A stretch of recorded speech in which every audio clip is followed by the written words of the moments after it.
अन्नदाता हेल्पलाइन निशुल्क फोन संपर्क सेवा के माध्यम से आपके द्वारा पूछे गए प्रश्नों में से एक या दो महत्वपूर्ण प्रश्न को हम अपने कार्यक्रम में शामिल करते हैं और इसी के तहत आज किसान का सवाल और उसका जवाब कुछ इस प्रकार है। आज की अन्नदाता हेल्पलाइन में हमने जिस प्रश्न को शामिल किया है उसे पूछा है गांव बलिया जिला सिवान के आशुतोष चौरसिया ने। आपने पान की फसल में किए जाने वाले जरूरी कार्यों पर जानकारी चाहिए है, तो इसके लिए देखिए कार्यक्रम का यह अंश। नमस्कार किसान भाइयों, जैसा कि अभी हम लोग जान रहे हैं कि शरद ऋतु का मौसम का शुरुआत हो चुका है और यह मौसम में जैसे जैसे तापमान नीचे चलता जाएगा पान की खेती के लिए वो प्रतिकूल माना जाता है। तो हमारे यहाँ ज़्यादातर जो किसान अपनाते हैं वो बोरेज मेथड को अपनाते हैं। इसमें हमें इस मौसम में क्या करना है कि अपने घर को ऐसे इस तरह से उसका बनावट करें ताकि घर का तापमान वो 10 से 30 डिग्री तक के टेम्परेचर बना रहे, क्योंकि जैसे जैसे टेम्परेचर नीचे चलता जाएगा कोशिकाओं के अंदर में जो द्रव है उसका सिकुड़न होगा और पत्तियों के जो उत्तक हैं उसमें फटने लगेंगे, जिसकी वजह से क्या होगा, पत्तियां पीली पड़ने लगती है और पीली पड़ने के साथ साथ वो गिरने लगती है। इस चीज़ से बचाव करने के लिए हमें क्या करना है कि 10 से 15 दिन के अंतराल पर चाहे तो फव्वारे की विधि से पानी का पटवन देते रहना चाहिए। साथ ही साथ इसके घर के जो हमारा कहीं कहीं पे से अगर खुला हुआ है उस जगह पर किसी भी टुकड़े को बांस का या फिर पुआल का ढेर को लगा करके उसको अच्छे से बंद कर दे ताकि तापमान नियंत्रित रहे। जाड़े के मौसम में पान के बरेजों में प्रतिदिन 2 से 3 बार सिंचाई करने की जरूरत होती है। इसके साथ ये भी ध्यान रखें कि बरेजों में जल का भराव ना होने पाए, क्योंकि जल भराव के कारण पान में रोग पनपने लगते हैं। इसलिए जल निकास की उत्तम व्यवस्था करें। पान बेल की जड़ें बहुत ही कोमल होती है जो अधिक ताप और सर्दी को सहन नहीं कर पाती है। इसलिए पान की जड़ों को ढकने के लिए काली मिट्टी और लाल मिट्टी का प्रयोग करें और पौधों के पास मिट्टी चढ़ा दें। नवंबर और दिसंबर महीने को माना जाता है कि पान की खेती के लिए सबसे बेहतर है। इसके लिए जो हमारा इनिशियल फर्टिलाइजर जो भी उर्वरक की आवश्यकता होती है, उर्वरक में हम लोग 150 kg नाइट्रोजन का इस्तेमाल करते हैं 1 हेक्टेयर के लिए। उसमें 150 kg में 75 kg हम लोग को नीम केक से लेना है और 75 kg हम लोग को यूरिया से लेना है। 100 kg हम लोग इसमें सुपर फॉस्फेट का इस्तेमाल करते हैं और 30 kg म्यूरेट ऑफ पोटाश प्रति हेक्टेयर में, जो कि 3 स्प्लिट डोज में जाता है।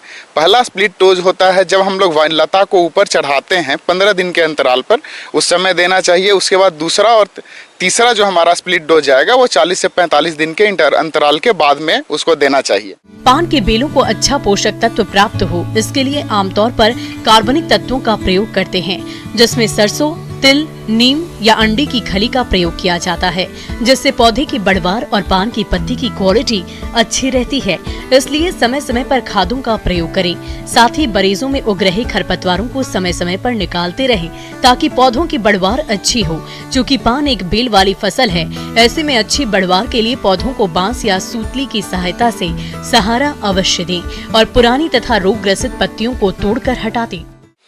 अब पान की खेती करने के बाद जैसे ही हमारा फसल तैयार हो जाएगा उसमें बहुत सारे बीमारी और कीटों का आक्रमण होगा। इसमें क्या होता है कि पत्ती के ऊपर में एक काला धब्बा जैसा बनता है जो कि हरे बाहर से उसमें पीले कलर का पूरा घेराव रहता है। जैसे जैसे वो बढ़ता जाएगा पत्तियां पूरी तरह से पीली हो जाएगी। इस चीज़ से बचाव करने के लिए हमें क्या करना है, सीडोमोनास फ्लोरेसेंस हो गया या फिर ट्राइकोडर्मा हो गया, हर्जिएनम विरिडी, उसका हम लोग 2 ग्राम 1 लीटर पानी में मिला करके छिड़काव करते हैं। तना गलन रोग ये भी फफूंद जनित रोग है। इससे पौधों की जड़ों के ऊपर तने वाले भाग पर सड़न शुरू हो जाती है। इसके प्रकोप से पौधे बहुत ही कम समय में मुरझाकर नष्ट हो जाते हैं। इन रोगों की रोकथाम के लिए बरीजों में जल निकासी की उचित व्यवस्था करें। बरीजों में से रोगी पौधों को जड़ सहित उखाड़ कर नष्ट कर दे। साथ ही बोड्रो मिश्रण में भूमि संशोधन करें। फसल पर रोग लक्षण दिखने पर 0.5% बोड्रो मिश्रण का घोल बनाकर छिड़काव करें। रोग की उग्रता अधिक होने पर फसल पर डाइथेन M45 का 2 ग्राम प्रति लीटर पानी की दर से घोल बनाकर छिड़काव करें। किसान भाइयों, अन्नदाता आपकी सेवा के लिए संकल्परत है। कृषि संबंधित समस्या और सुझाव के लिए आप हमें इस पते पर संपर्क कर सकते हैं। प्रोड्यूसर अन्नदाता, news 18 Bihar Jharkhand, Ramoji film city, Hyderabad 501512 और साथ ही आप हमें ईमेल भी कर सकते हैं। हमारा ईमेल आईडी है p18annadatabihar NW18.com।